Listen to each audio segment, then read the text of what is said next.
Hello, everyone. This is Space Café Podcast, and I am Marcus.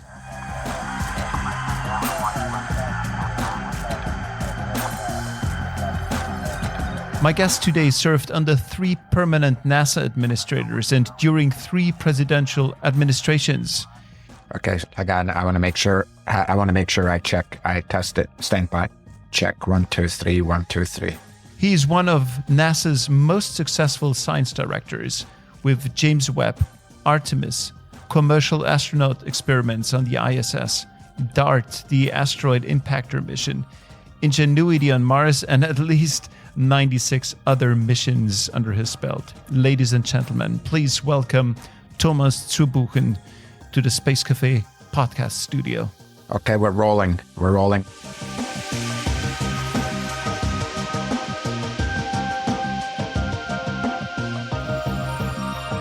Thomas, when I got back home just 2 hours ago, I was listening to a podcast by Joe Rogan, and he had the former Navy pilot Ryan Graves on the show. He was the first active duty pilot to publicly disclose regular sightings of unidentified aerial phenomena. I know the name. So yeah.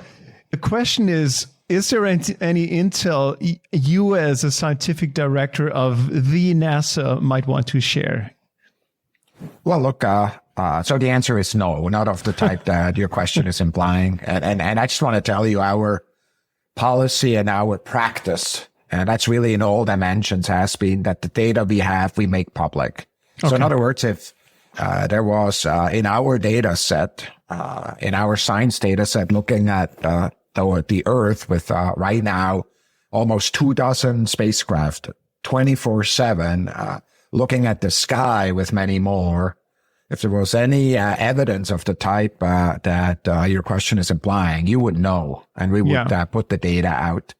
Now, it is true, and I just really want to make absolutely clear that if somebody says we know everything in nature, and frankly, we're sure there's no extraterrestrial intelligence, I think that statement is insane. And it's cannot be backed up with data, because that kind of claim is almost equally hard to make, actually harder to make than the opposite claim, which is there is extraterrestrial intelligence here. So for us, I'm not aware of any of such pieces of evidence, but I am aware that there's a number of data sets that are out there that are, hard to explain with the current understanding of science. It could be that it's a variety of explanations that are perfectly terrestrial, but we're so interested in it, and we believe so much in the power of science that we actually created put that group together to really look at those kind of events, and not only look at the events, but really ask, how do we use all the tools of NASA to advance that discussion and move it forward? So this is proactively looked into, these sightings, to just make sense of them. Absolutely. This week, I was in a meeting with this group, and in that group, actually in the room, was one of the other Navy pilots who actually testified to Congress, who told us about her experiences, and also about, kind of the challenges of really the fact that we do not have enough data to really make definitive statements. And the question is, how do we take those kind of pieces of data that we have, again, across the entire NASA portfolio, and really advance this discussion to a place that's more satisfactory than we are right now? A couple of years ago, I had a brilliant conversation with Lisa Kaltenecker from the Carl Sagan Institute, an astrophysicist, and she told me that we will find out if there's life out there within the next 15 years, because we have the technology in place, or we will have it soon in place. Would you subscribe to that? So, I would have to have a discussion to really discuss what she meant, but assuming that not intelligent life is bacterial life. If it's what she's talking about is bacterial life, I really do believe in the next 10, 15 years, we're going to make major leaps. In the next 10, 15 years, we're going to get samples back from Mars, basically. And then, we just, in fact, only just a day ago, we announced that this kind of analysis of meteorite impact and asteroid impact on Mars, and how water came to the surface in an area we actually didn't think was that much water. Kind of that. There's excitement about Mars. I think during the next 15 years, we will have visited Europa with more than one mission, a European one, and one from the United States called Clipper. And in there are mass spectrometers that can collect complex chemicals and really advance that discussion. And in the next 15 years also, we'll have added 15 years or so of analysis from the James Webb Space Telescope, as well as other telescopes that will help us also from the ground, by the way, looking at atmospheres of stars. We're going to look at both biological signatures, but also techno-signatures of those atmospheric measurements. And so I have no doubt that in the next 15 years, we'll be in an entirely different place. If I was a betting man, I'd probably bet my car on it also, that we will know that it's there. But I wouldn't, it's good. I mean, I would probably stop. I would not make a higher bet just because there's so much uncertainty in it still. Sure. We just really have been learning a lot, that we will learn even more as we go. Sure. Brilliant. I already have so many questions, but before we dive into James Webb, and why don't you give us a quick lowdown on yourself, how you ended up at NASA? You're Swiss, born in Switzerland. How difficult was it to get to this place, to the position where you are right now? Well, it's certainly an unlikely trajectory that I have, but it turns out that pretty much everybody, if they look at their trajectory, it's always unlikely. Kind of to are where they are. At least most people that I talk to tell me about their lives in those terms. In my case, I grew up in a small village by the Lake of Thun called Heiligenschwendi. It's kind of a small village with about 500 people, more cows than people up there. It's at the foothills of the Alps. Really an exciting place in terms of geology. Very dark skies. And a product of public schools that helped me to kind of learn, despite of the relative isolation, not only geographically, but also mentally, because I grew up in a very tight religious community, one where my father was a leadership figure. And it was hard for us, actually, as a child. We didn't really read other books other than in that religious community. So for public education, we came out of that eventually. Went supported by taxpayers in Switzerland. I got a PhD all the way to a doctorate in astrophysics. And I had learned how to build space instruments, some of them on the European Space Agency satellites and some of them on NASA satellites, some of them that are actually still in my portfolio now. I then left and did what I thought would be a 1-year stay in the United States just to learn English better, because, we always think we should learn English better, but I certainly did when I did my PhD, and that turned out to be much more than 25 years. So I've been in the United States having an academic trajectory, as a postdoc, then a professor, an academic leader, where I also, after building a research group that built more space instruments and was involved very much in NASA, also build an innovation ecosystem around one of the top universities in the United States, the University of Michigan. I also built startups and so forth that prepared me. Something like 6-7 years ago, when the call came out, it's like, hey, do you want to be the head of science at NASA? The first question was, remember, I was not born in the U.S. It's like, it doesn't matter. You're a U.S. citizen, which I am, of course, for many years for a variety of reasons. And, so I did this job, the head of science at NASA, where I'm responsible for the portfolio of what is now $7.6 billion per year. Well over 100 missions that are out there, 120 total, something like 50 of them under development. And so we're, of course, going through both the strategic orientation of that portfolio, which includes commercial interactions to an increasing level as we go forward, but also the tactical implementation. How do we build those missions? And some of them, of course, got to launch, including the James Webb Space Telescope, Mars Perseverance, Ingenuity, Parker Solar Probe, and a whole slew more. You mentioned James Webb Space Telescope. If I'm not mistaken, you had the last say during the launch. I was watching the evolution of the telescope very closely from remote, of course. And I got the usual goosebumps during the launch and whatnot. How was that for you? Having the last say in this project is a next to impossible decision to make, at least to my mind. It's a very hard decision. And I just want to explain quickly how we do this in space. And it's exactly the right way, by the way. The last time I'm making a decision about that spacecraft is I'm turning it over. It's on the rocket already. We have a review and said, are we ready for launch? And then we're turning it over to a person who has only one job, which is to launch safely. Mm-hmm. And I'm no longer in that discussion. Mm-hmm. Mm-hmm. That particular day, I turn it over the day before. I'm no longer in the discussion. And the simple reason that's the right way to go is we want no emotion in that discussion, except emotion that relates to being successful with that rocket. Now, nonetheless, I was the highest ranking NASA official. I had practiced, both speeches the night before. The one that I gave that everybody forgets, and the one that would not be forgettable and nobody wants to give, which is what happened if the rocket went into the water. Needless to say, it was in French Guiana. It sat on top of a European rocket with a European launch team.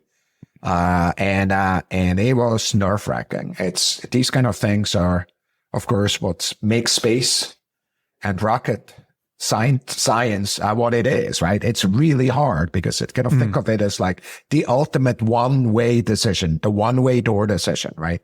Decisions come in two flavors, two-way and one-way doors. Kind of many of the decisions you make all day long are reversible. You basically say, I'll go for a run. I don't want to go for I'll only go for a mile. I'll come back, so they're two-way type of decisions. Most decisions are like that. The one-way door ones are really hard, and launch is the ultimate one. So yes, it was nerve-wracking.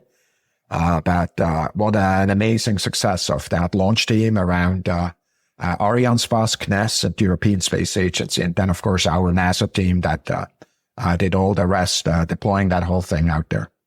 That was a picture book launch. Nothing went wrong. Or is there now something you could talk about that created a little bit of friction? Well, let's talk, assuming this is mostly European audience, let's talk about playing football.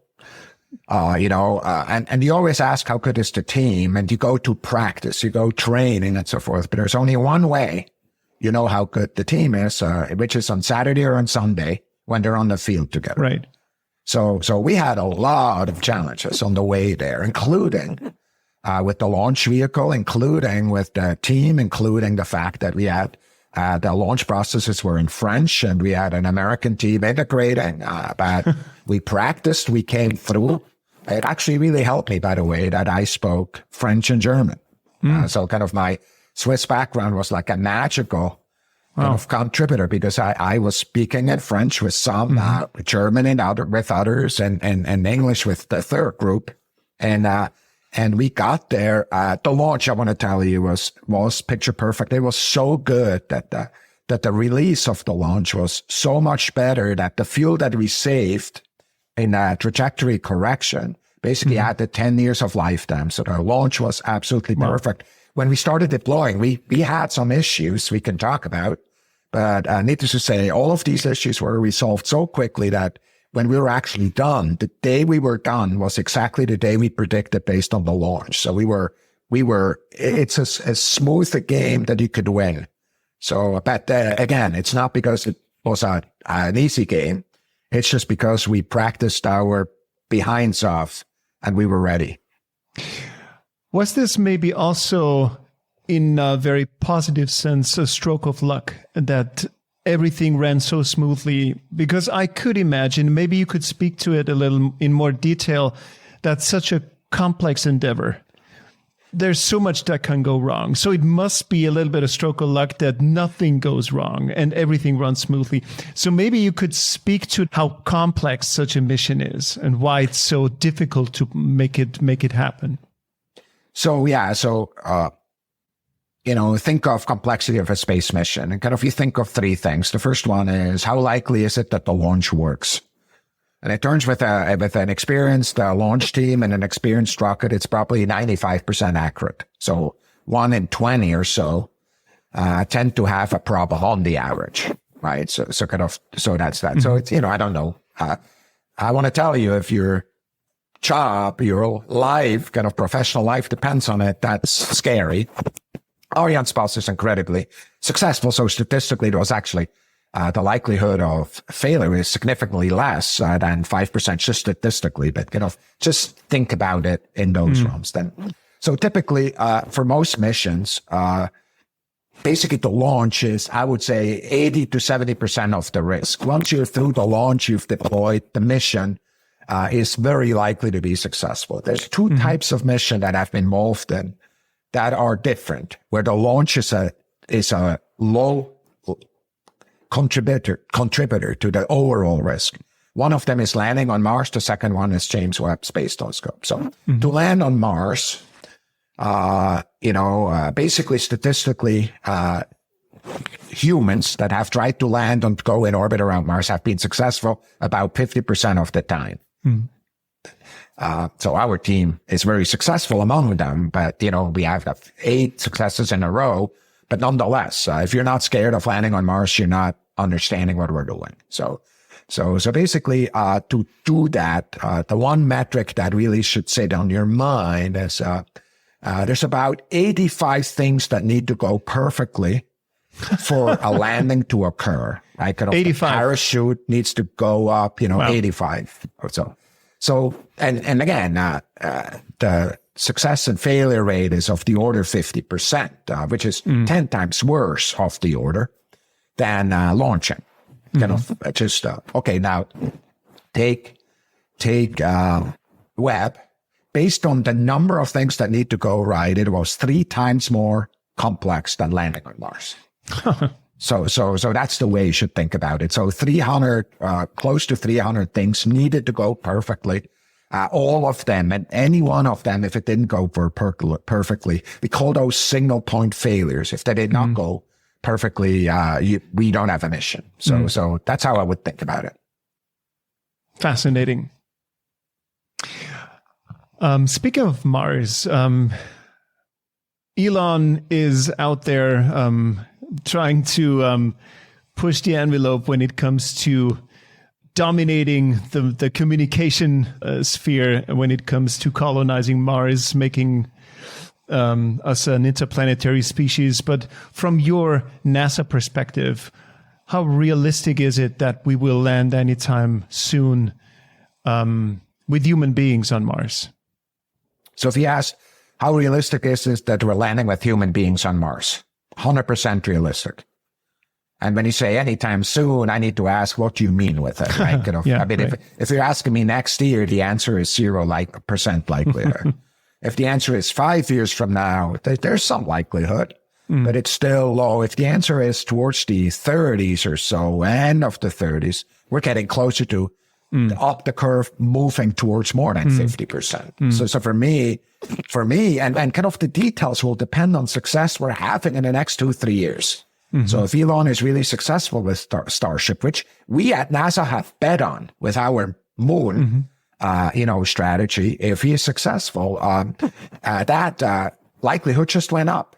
So for me, I am super excited about every single kind of player that is investing their money and their effort towards making that goal more reachable, because it's our goal at NASA as well. Our strategy is to go to the moon and go to Mars. That's what we want to do. There's a new player or a bunch of new players on the block now when it comes to the space industry, space travel. It's not the national space programs only anymore, as we know. So what is the role of NASA these days and in the future in the wake of new space and the private players, the Elons and the Jeffs and whatever their name is? What it always was, and that is to drive the frontier of knowledge and technology. So what the best success NASA could have is to develop some systems, a satellite that looks at the Earth, which we did the first systems of. Of course, there's also our colleagues in defense who also learned how to image the Earth for other reasons. But we did those systems kind of early on, 60 years ago. And what happens today, the majority of satellites that image the Earth are no longer done by us. That's great because we can move forward, because we're buying satellites today. There's very few satellites we're building ourselves. We're buying from companies satellites that can do that. The same is true with launch. We used to build every single launch vehicle ourselves. We stopped doing that. As far as I'm in science, and since I'm in the job there, we've launched 36 rockets with missions on it. And not one of them was a rocket built by an agency. The asterisk on it is somebody needs to explain exactly how they're thinking about Orion, right? It's a company, but it also has a lot of government investment, right? But generally, we're using launch that way. And so for us, what we then are supposed to do is move forward. Like, what is nuclear propulsion like? No private company would do that. That's what we should be focused on. What are new, like a helicopter on Mars? That's what we should be doing, kind of moving ahead. So as we're going forward, what's really important to us is to continually assess what are the things we can turn over. If, for example, in a given market segment, there's 2 or 3 viable players that can actually do that, I think it's in the interest of the taxpayer that we turn this over to these players and we move to the frontier, which is where NASA's supposed to be. And frankly, we should be proud and excited that companies like SpaceX can exist because, and I'm quoting Elon here, he said, without NASA, there is no SpaceX. And what he meant is that in all the segments, we actually were either early customers or actually even provided technology help. And that's exactly what we want to do. And no, we don't want to compete with Elon. That's insanity. It's almost like competing with your own children at the dinner table. Why would he do that?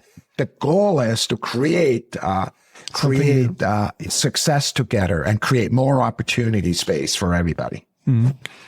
What do you make of Elon? Do you meet him on a regular basis? I've met Elon multiple times. I've actually spent quite some time talking to him, and I think he's an enormously gifted, tremendously visionary leader, who has had enormous impacts in many areas of technology and the public discourse. So he is really an impressive guy. And I've had the pleasure and the honor of meeting a number of people like that as part of my career. But Elon certainly is kind of a one-in-a-lifetime type of character. I did not know Steve Jobs personally. I know many people who do, or my friends who, tell me stories that make me think that's the last time kind of somebody was of that magnitude, even though Elon in many ways, I think is affecting more parts of industry than Steve Jobs has or did. I heard that Elon is, in terms of colonizing Mars, already 50 years ahead. He's not talking about how to get there. He's already talking about how many factories to place on that planet. Have you heard of that story also? Oh, yeah. Last time we sat in an office, in my office at NASA, he and I, with his team, were having a discussion about what types of factories need to be in Mars and which ones should be on Earth. And we had a discussion about this. And that's exactly what... By the way, we have a lot of discussions like that at NASA too, in which we're not just focusing on the problem tomorrow, but thinking about what's next, right? So for me, one of those discussions that we're having right now is the next generation space telescope. What's the nature of that space telescope? And we think of it much more like a mountaintop observatory than we think of it like a spacecraft. A mountaintop observatory is a place. It may be treacherous to drive up there, but you build it there and you continually improve it. You go visit it, you change it, you have a huge data line down. And so that's what we think the next generation telescope is. We have not built that telescope, but we're already thinking there. And the question is, how will the infrastructure look like up there, for example, to get the data back? Do we need an optical communications pipeline from L2, which is a million miles or 1.5 million kilometers away, kind of away from the sun in the opposite direction of the sun from Earth, like, how do we build that? So that infrastructure, is something that we don't need in the next 10 years, probably not even 20, but we should be thinking about, which is, in the case of Elon, perhaps we were having a discussion about 40 years from now. I don't know, but I absolutely, it's important to have this discussion. And I love how in depth he thinks about this. I actually think this is one of his huge strengths, to really visualize the future in a much more detailed fashion than many other so-called visionaries that are walking around. What are the next big visionary steps NASA is targeting? You already mentioned new types of telescopes, nuclear propulsion. Is there anything equally visionary you could name? Well, I think what we really need to do is instrument the planet from space. What we have is a planet that's really moving fast and changing at a timescale that, frankly, to many of us is scary, right? There used to be these philosophic discussions about climate change. Is the climate really changing? Have you ever noticed that discussion really doesn't happen anymore? And frankly, when it happens, it's very hard to listen to, because there's so much data, both much of it from space, by the way, but, whether it's the sea levels or the melting of the Antarctic, but also the abundance and intensity of weather, fires, for example, at dearth of water. All these things are moving at a speed that, frankly, 10 years ago, we did not worry about many of the problems we worry today. And so what that requires, and because of the fact that we are in service of our fellow humans, we need to really, both with commercial and government entities, instrument our planet. So information is not only collected, but is transmitted to the users, both to save and improve their lives, from whatever perspective they want that information. So for me, that's a really big idea, right? So it's less about a spacecraft and kind of things we're learning. It's more about direct utility of space in a day-to-day, fashion. The only example where it's that direct is, frankly, GPS, which has transformed, of course, how we go from A to B, how we pay at the gas station or anywhere else in a shop. So that's another. I just really think what we're doing for our planet is a huge idea.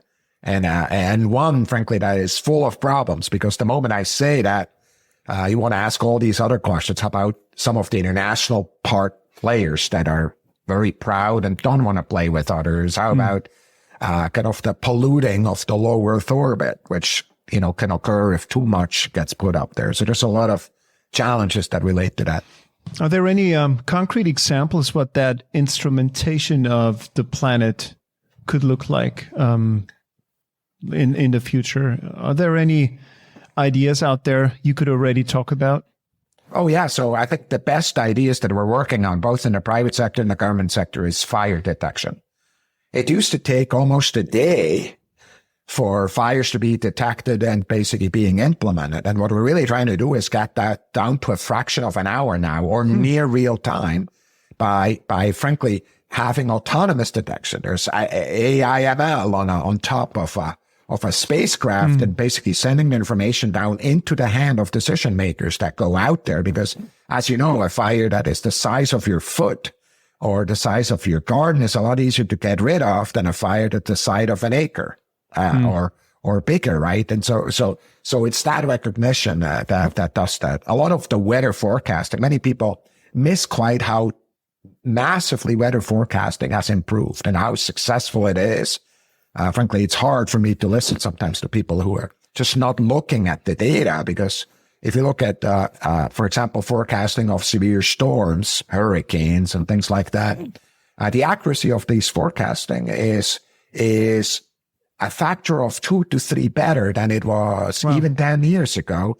The accuracy of 2-day forecasting in weather is now about as good as it was 10 years ago for 1 day. So it's just incredible how much better things are across the board. And needless to say, that is not the case in every country, for example, in the developing world. So part of instrument that the Earth is not just about the United States and Europe. It's about also the countries where much of the climate impacts are being felt, such as in South America and coastal regions in Africa and so forth.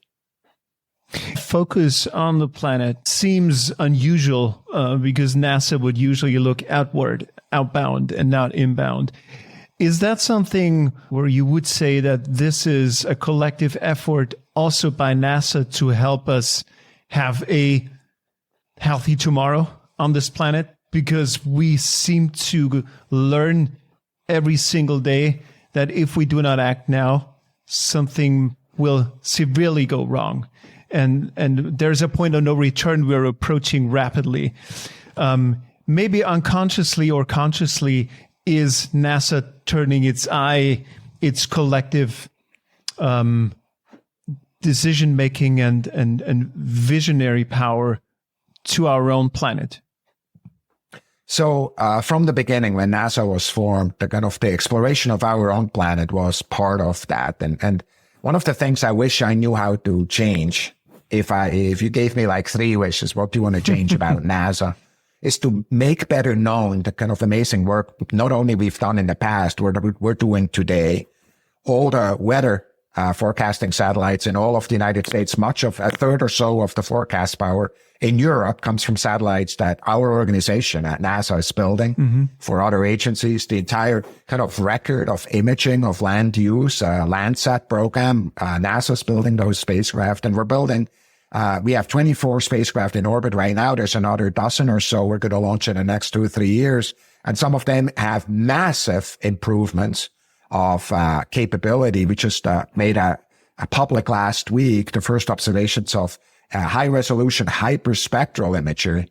And we show that even though that instrument was designed for a climate related purpose, how we can detect methane that's escaping from flumes and help those companies that are losing money out through the ground, help them fix those holes. That's very much in the interest of the company as it is for the whole Earth. So it's for us. It's kind of doing these things and then commercializing that technology. We're already working on so kind of commercial companies can do that.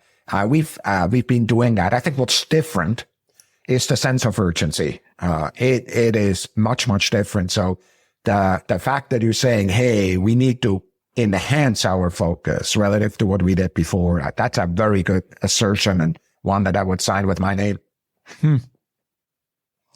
How does that feel to you personally? Because you are at the helm of a huge collective amount of knowledge from bazillions of data sources that something is going in a direction that may not be sustainable on this planet.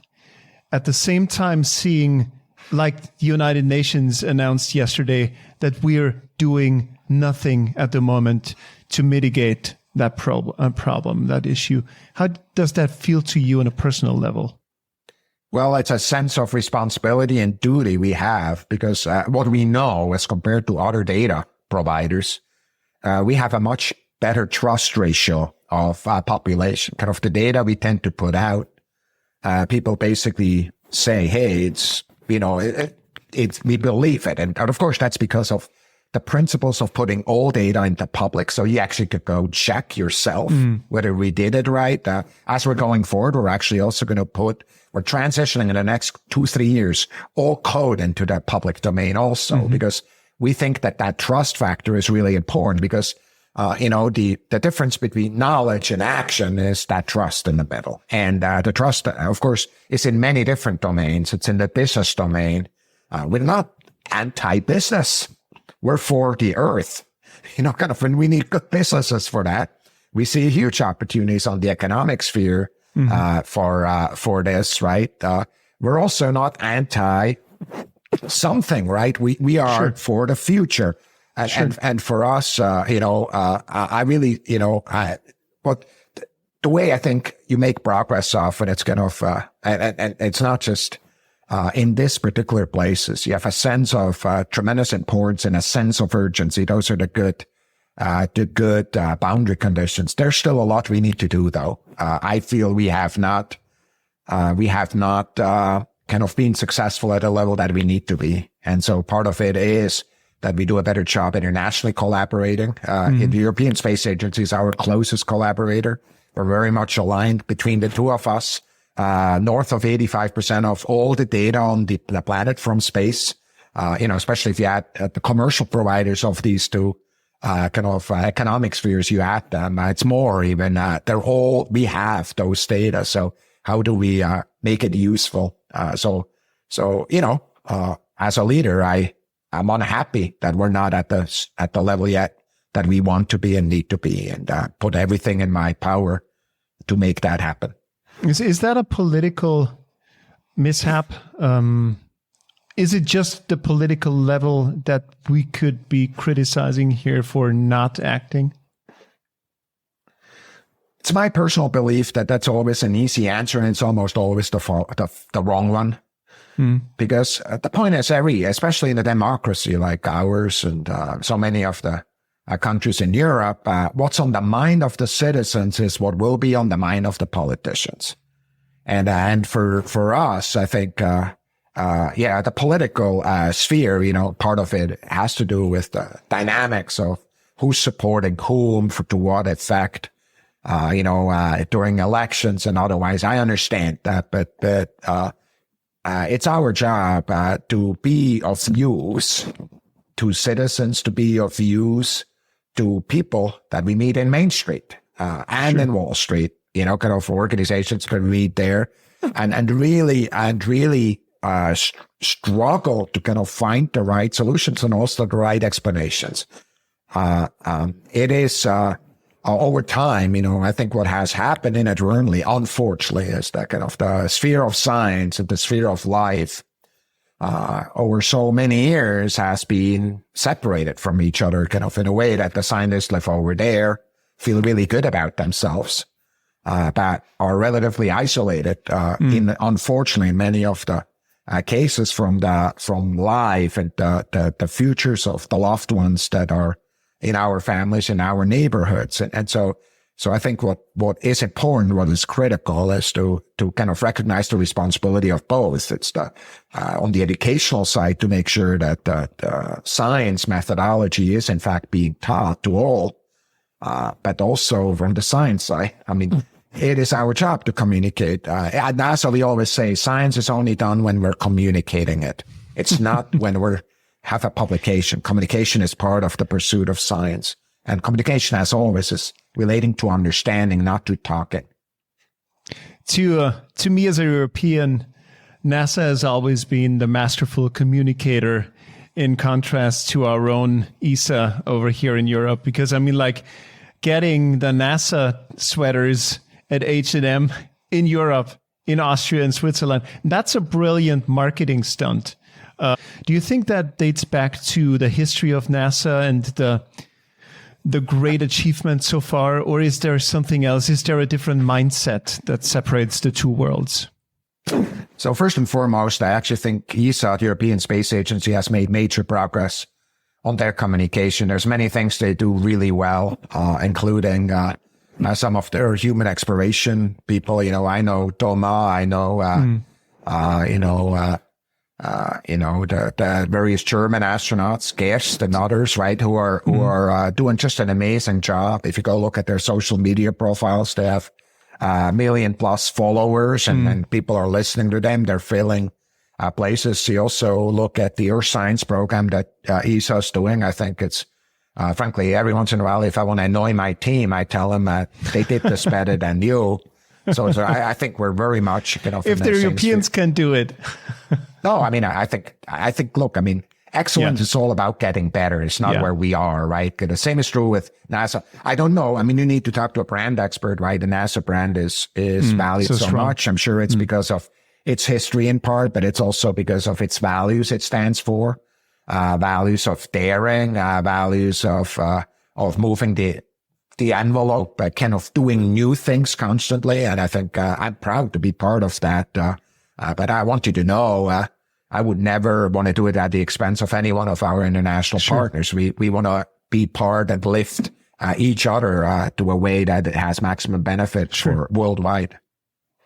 You mentioned the Wall Street guy and the Main Street guy. So going back to the relevance of NASA and relevance of science, what would you tell the Main Street guy why, in the wake of what is going on Earth, climate change, migrations, economic downturns and whatnot, why NASA is still worthy the billions it gets from taxpayers' money? It's interesting. If we look at polls and we basically ask U.S. citizens why should we support NASA, the number one and number two issues are supporting observations of the Earth and helping the population. The second one is protecting us for impacting near Earth objects. So kind of things that are threat to life. And so they understand that's what we're doing. And I do believe that the better we do explaining, see, what's really important is to make a good case for this argument that you just made, which is, hey, it's worth the billions, is to do that in the context of value to you, Marcus, value to you, Anne, value to you, the farmer who's in the mountains, who is the temperature is higher. There are threats of landslides all of a sudden. We can predict those. We have now codes where we can predict the danger of landslides worldwide. And I want to make that available to people in the mountainous areas, whether it's in Switzerland, Austria, or whether it's in the Himalayas or in mountain ranges, again, where these technologies are not available. So for us, it's really what we need to do is messaging that is both focused on the values, which we already have talked about, but also is backed up on a regular basis by actual impact in your life, that you understand this is where it's coming from. So for me, it's really doing both, kind of the top down, the bottom up view. Thomas, on a different note, you've been leading one of the most venerable science platforms on Earth, very successfully. What makes a good leader? Well, what makes a good leader is an amazing team. What makes a good team is an amazing leader, right? Kind of great teams and great leaders come together. And I think the most important thing a leader can really do is to provide a vision and kind of an environment that attracts amazingly talented individuals that then can come together and create the impossible the way only teams can. That, of course, relates an environment to an environment in which it's okay to dare. It's okay to move, because a single mistake will never be the end of somebody. I'm not talking about stupid mistakes like driving to work drunk. That's not what I'm talking about. That's more than a mistake. But trying to do your best but not being successful is perfectly fine in the environment that NASA is. So for me, besides the hard work that a leader brings to the table, it's really vision and the understanding of what it takes to build and attract amazing teams and team members.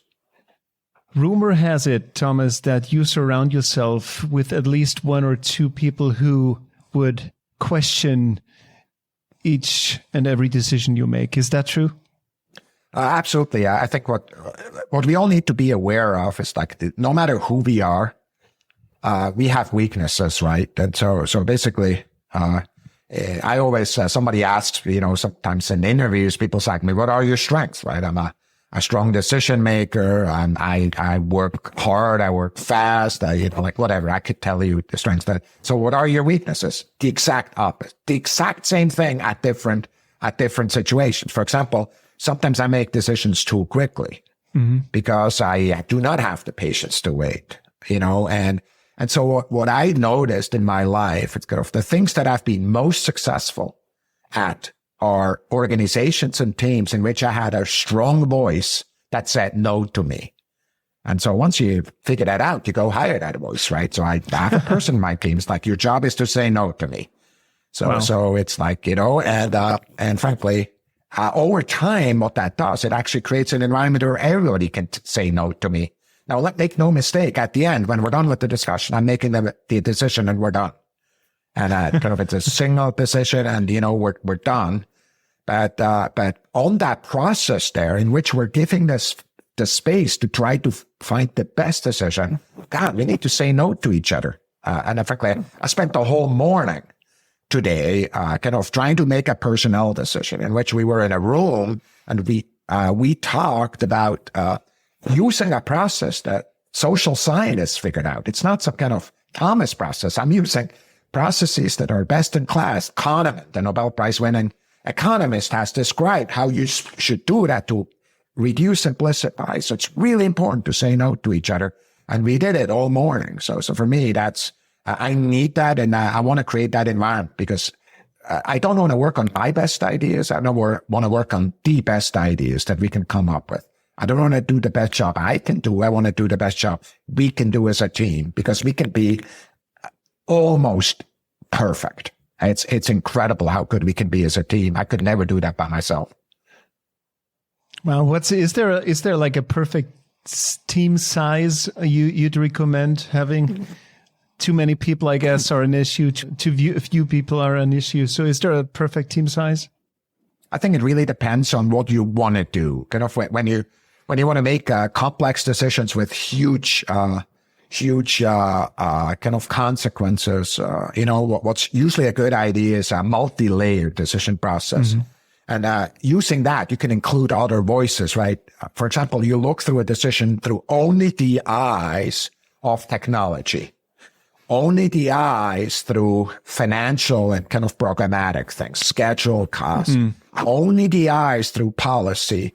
Then you bring it together and the rooms that I've observed that have the best flow and create the best environments are rooms where we can all see each other. So that's usually the environment. It's very rare that it's more than 100. It's very rare that it's less than 5. But there are places where we have to go flirt with these boundaries. I tend to on the average, I probably in the rooms where most of the hardest decisions are made, tend to sit of the order 50. And that includes some of the people are being trained. So they're there and they only provide input through somebody else and it's not because we want to stifle them. It's because I don't want to have a discussion in which everybody feels they need to be heard. Because see, once you're part of the core, you are absolutely, there is no choice. You have to speak if you're in my team. So if you're not speaking, you will be asked. And you need to know I'll go after your opinion, right? So I needed to be prepared. By the way, I never go to a meeting where the data that we're discussing is not being prepared. If you're not able to put all the documentation in there at the timeline before the meeting, sometimes it's a week before, depending on how the decision is, 24 hours before, you automatically lose your meeting slot. You're done.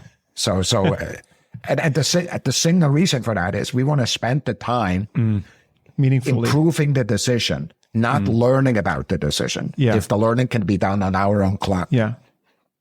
I'd love to learn a little more about meeting processes and your way of conducting meetings. So a meeting, how does that work for you, an ideal meeting? Does it have an agenda? Does it need an outcome? How do you go through a meeting? So it depends a little bit what the meeting is, right? But there's meetings that are focused on decisions. Let's just talk about those. Because that's the theme that we have had here. So they're not about update meetings. They're not about getting to know each other, meetings, but they are, almost none of them I chair. It's really rare that I chair a meeting. And the single reason for that is I want to be a contributor. I don't want to be a chair and a contributor because that, again, remember, I already told you, I tend to take over too much. So I want a chair. Again, it's one of those no-sayers to me who is basically chairing and keeping us on track. It has a clear agenda, has a clear set of roles, clear anticipation of what needs to be prepared and it's clear from the beginning when we go in what the goal is of the meeting. That is stated up front at the first couple minutes. Today, we're deciding this, right? And then we go into it close to a third of the time in an ideal meeting is discussion time, perhaps even half the time. So it's not, we're not filling the stuff with more details. The question is, that's why we need the preparation. We need to figure out what the 10 things are we need to discuss, not the 1,000 we could discuss. And then so we talk about this, and then we spend a lot of time really going after things we agree and peeling out things we disagree and then running them against each other. Mm-hmm. And so at the end, each one of the key contributors is being asked specifically about the recommendation in the matter. And it's really rare that we have 100% agreement, by the way. I want you to know that that's not the goal. Mm-hmm. The goal is not to have 100% agreement. The goal is to have a full understanding of the decision and understand what underlying issues affect the decision we may not have thought about first, which is why we're creating that sense of tension. Mm-hmm. And at the end, if it's going well, I can make a decision. I will never make a decision except if I have to. That sometimes decision speed, it's actually better. And remember, the kind of decisions we make, many of them are one-way door decisions. The two-way doors, frankly, they're a lot faster because we can take more risks. Let's just go, frankly, they're more about delegation because I actually don't want to be in these decisions. I'm not interested because it's not because they're great things, but I don't want to spend too much effort on things that are not that important, right? It's really the ones where we're betting the agency or that's the decision process that I outlined. How do you keep that attention during a meeting? Because very often meetings just drift off in chit-chat discussion about insignificant things. So is there a way to keep that ball in the air? So what's really important to me is I'm slightly ADHD or perhaps even a lot. So what actually has to happen is that there's no electronics in the room for me. I'm focusing entirely on it. You don't know about me, but I have almost a visual memory for many things. So I actually kind of really memorize what I'm seeing and then connect it in my mind. So I need that. If we need a break, we take a break. So we're making an assessment. We usually plan breaks because we want to make sure that people are fresh. And again, if you're in a room and if you're not speaking, you will be called upon with very high degree of certainty. So that's what we're doing. By the way, an innovation meeting is really different. I want you to know that, especially when we're adding ideas, they're very different than kind of a decision meeting that relates to a launch or a key engineering decision. That is, as we said, a one-way door. That's brilliant. Thanks for sharing that insight. Because I think most of us have a lot to learn from that and can learn a lot. On a completely different note, do you still speak with your Russian science colleagues, perhaps also friends? The situation that happened in Russia and Ukraine is one that's heartbreaking to me.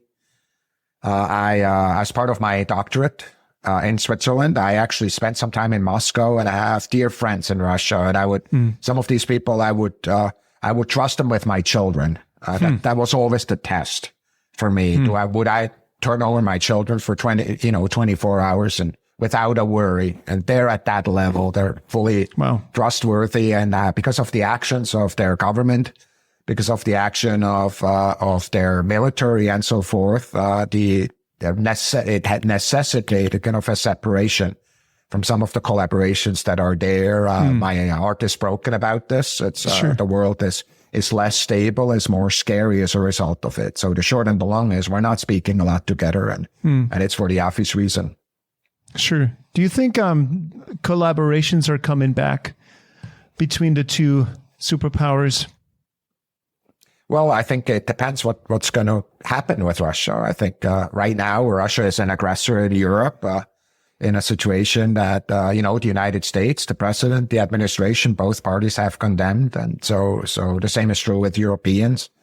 And so a lot will happen in the future. I sure hope and I believe that science can be back to being that platform in which we can find each other. We have amazing relationships between the different countries and the different continents, and many of us can't wait to go to an environment in which that is again there, because we actually have recognized that what we're doing right now is not acceptable. Absolutely. Let's hope for the best. Seriously, each and every one of us. It's for science and it's for humanity. I think this is what matters. Absolutely. Thomas, we've been speaking so much about the visionary background, visionary mindset behind NASA and its foundation. So let's think forward while we're moving towards the end of our conversation. Is SLS, in the wake of all of this, what we discussed today, is this a leftover from an older period, maybe from the 20th century? Look, I mean, at this moment in time, there is no large launch system that has been proven. I mean, I'm not in charge of SLS. It's a human exploration system. I would double down on SLS right now, but I would set myself kind of times when we review how is the ecosystem evolving, and if there's 2 to 3 contractors that can do that, and frankly, we will, and we have in the past kind of moved our strategic framework in a different direction. What we have done already with SLS is created a commercial model in which we can actually buy SLS in a commercial market.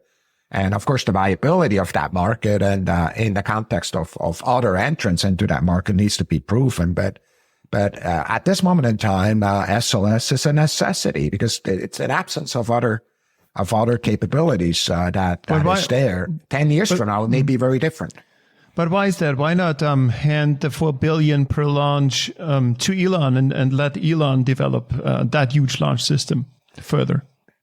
I think, first of all, that I think Elon is the most vocal about this. And he's talking about the fact that core innovation, whether it's in the electrified car market or in the rocket market, is not primarily enabled by money, but by culture and by the willingness of a group of people to attack the status quo. And the last thing you want to do, I was an investor and I was kind of in an ecosystem. What I learned is that it's really important to let the parts of the ecosystem work at their best. So we are, as we said, already investing in Elon's systems. Our human landing system on the moon is one where we're counting on them, where we're already putting money in it. But it's really important to kind of look at the trajectory. It's the hesitation sometimes. It's been, especially.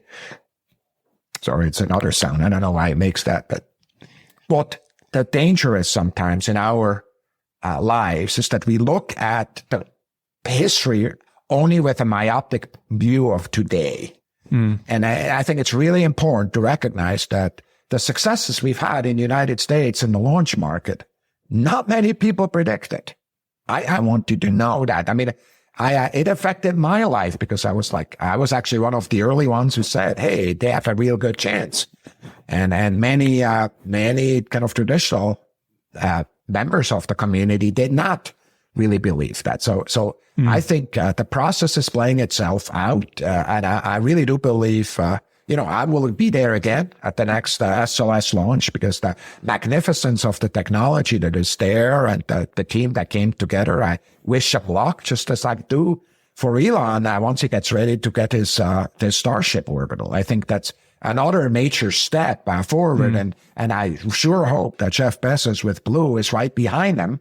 And Relativity and the other companies that are working on it are doing the same. And the same is true with Europe because we're all better off if we have kind of competition in that market so we can go buy the services. Sure. And still, considering all we're talking about, it is still merely 5% of what is out there that we know. And 95% we have no knowledge of. Are we seeing a paradigm shift anytime soon that will alleviate us a little closer to 6%, 7%, 10%. Is there anything on the horizon? So I think we're doing our best, right, to kind of really peel away, kind of move back that boundary that separates both the known from the unknown, but also stuff we know how to do from stuff we have no idea what to do. And, as we go forward, I think I focus less on the ratio.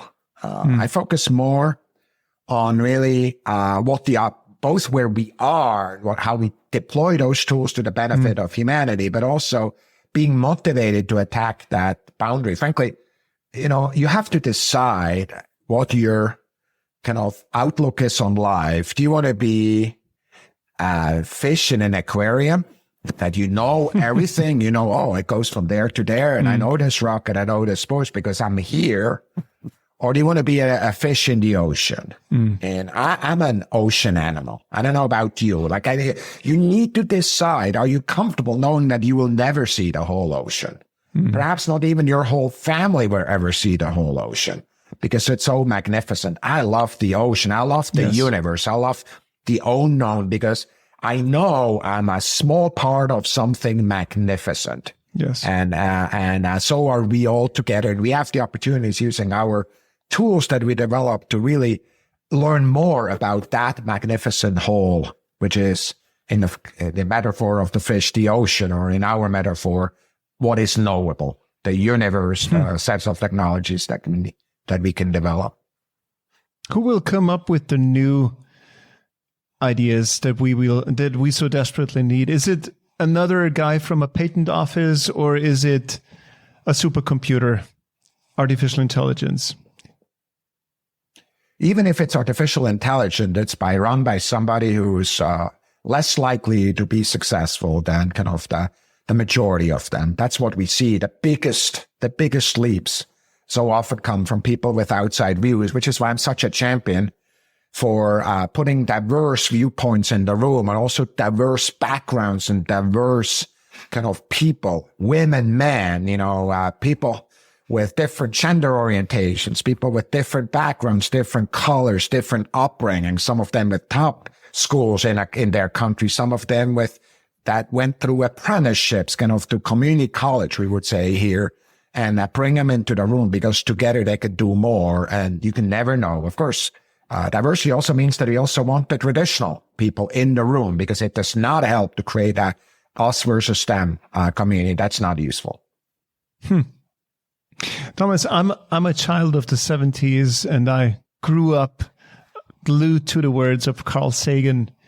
And if I remember correct, back in the day, we were extremely visionary.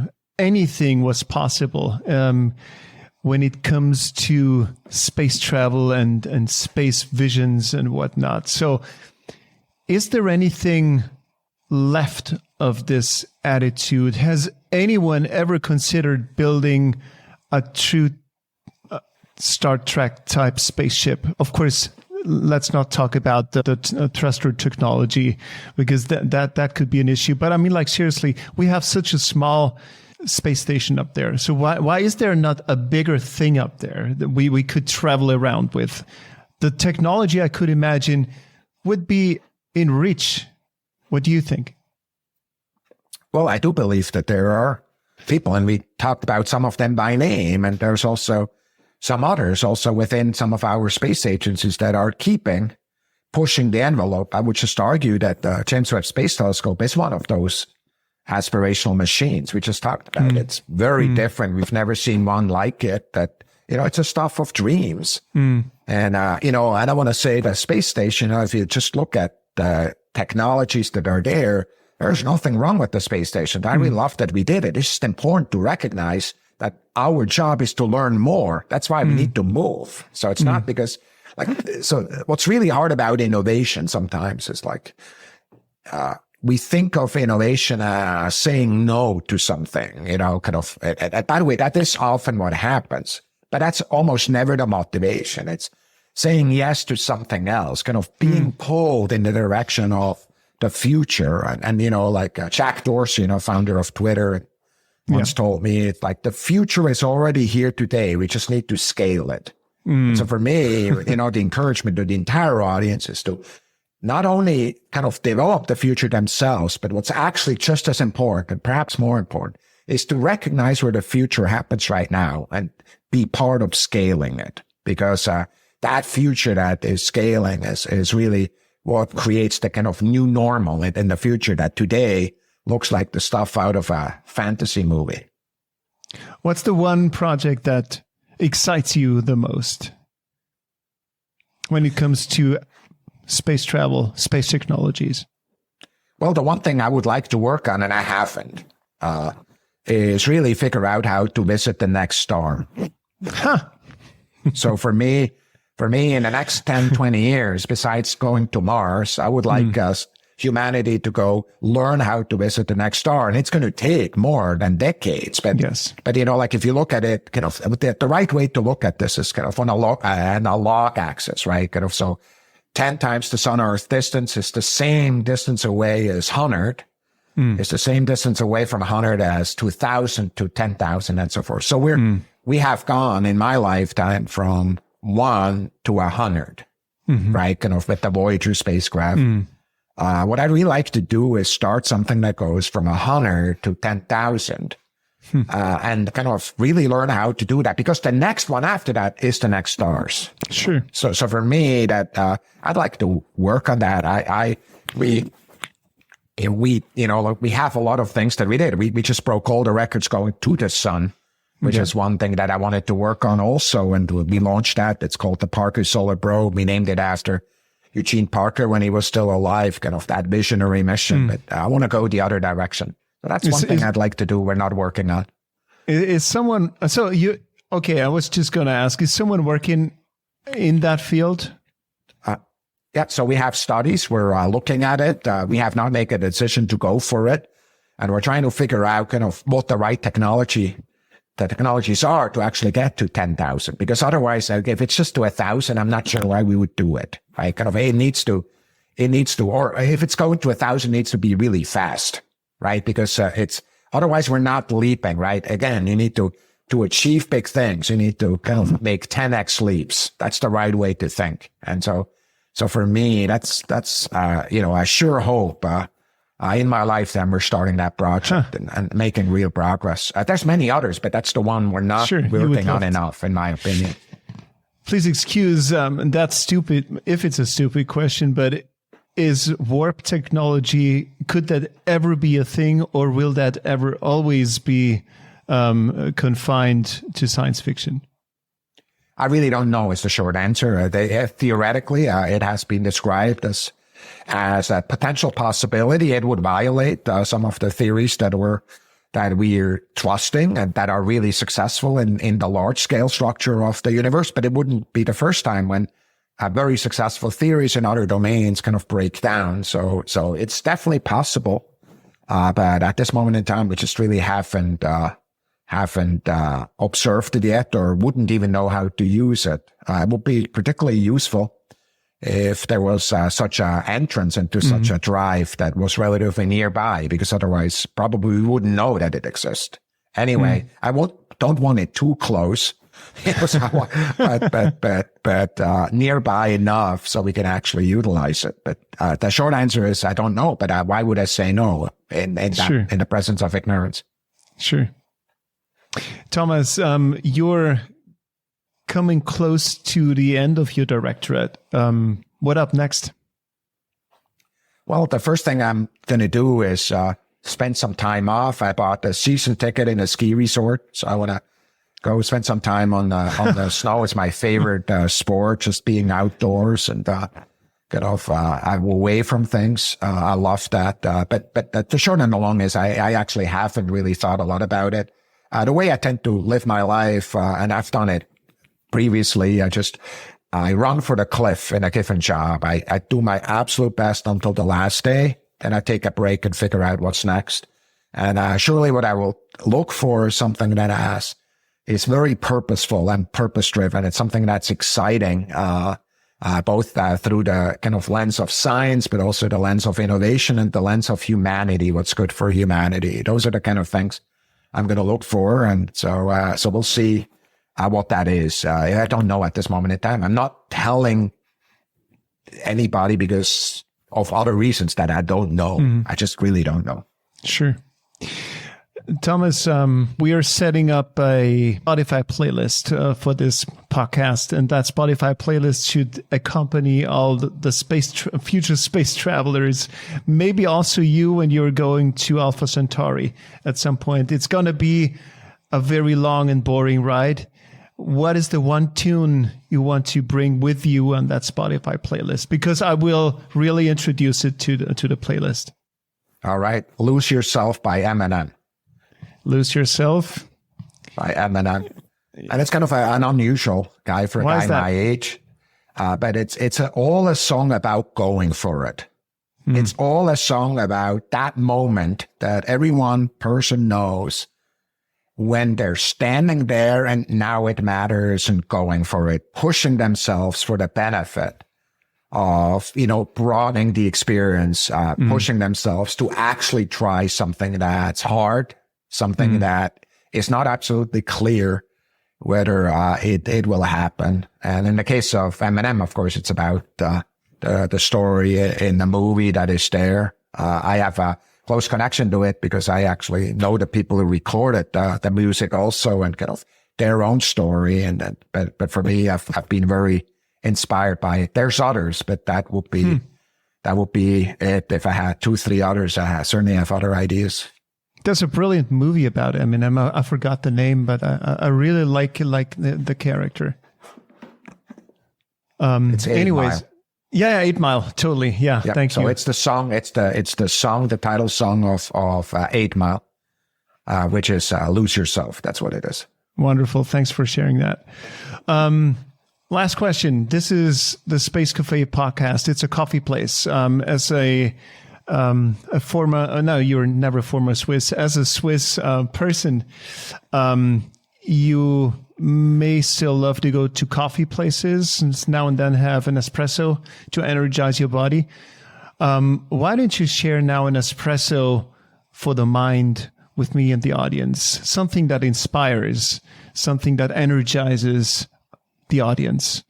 You can pick whatever kind of topic you want to pick. How long do you want me to talk about that? Just 1 minute? That's up to you. You pick whatever time you want to pick.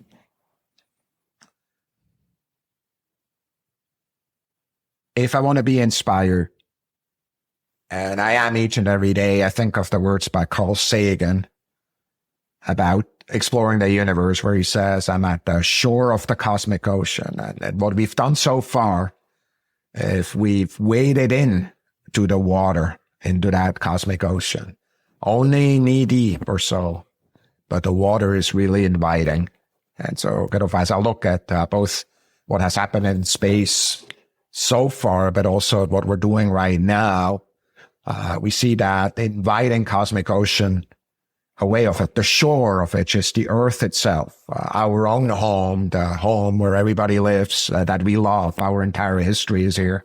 Most of our future is here as well. And what we can do as we go forward is we can actually affect not only how that shore area is, the health of that, using the tools that we're learning as we're going out there. But equally importantly, we can also learn more, wade deeper into that cosmic ocean and learn about the amazing beauty of nature, which is so much more beautiful, so much more amazing than any of us ever believed. And we get surprised each and every day as we wade deeper. Where are you at the moment? Ankle deep, knee deep? I'm probably knee deep, and I'd like to really go deeper. Thomas Zurbuchen, thank you so much for taking the time. That was extremely inspiring. Really appreciate it. Thanks so much. Thank you for stopping by today. Hey, we have something for you today. 20 hand-signed SpaceWatch.Global t-shirts. We would just ask you to leave us a rating and a review of the Space Café podcast on iTunes, Spotify, or wherever you are listening to this. First come, first serve. Drop me a note and we'll ship you a tea. Thanks for listening in. See you soon. Bye-bye.